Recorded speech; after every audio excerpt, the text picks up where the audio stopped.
నేను మామూలుగా బేసిక్గా చిరంజీవి గారి అభిమాని సార్. రైట్.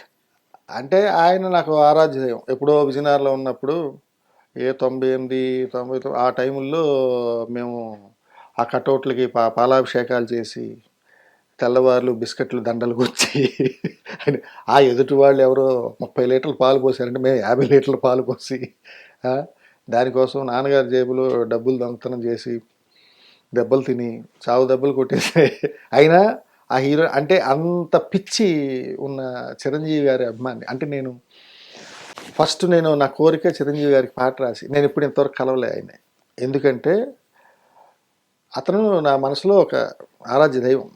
ఆయన్ని పాట రాసి ఆయనకి అన్ని సినిమాలు పాటలు డ్యాన్సులు అన్ని థియేటర్లో కూర్చొని ప్రేక్షకుల్లో చూసిన వాడిని ఆయనకి పాట రాసి బాలాజీ బాగా రాసావే అని ఆయన నోటితో అనిపించుకోదని ఎప్పుడు కోరిక. నిజంగా అది మనసులో ఉంది. ఇవాళ ఫస్ట్ టైం మీతో చెప్తున్నా, ఇంతవరకు ఏ ఇంటర్వ్యూలో చెప్పలేదు. ఆయనకి రాయలేదు, కానీ వారి తనయుడు చిరు తనయుడు ఆయన చరణ్, అందుకే ఆయన కోసం అంటే ఆయనకి రాశానంటే ఫస్ట్ ఆయన నుంచి ప్రశంసే రావాలి.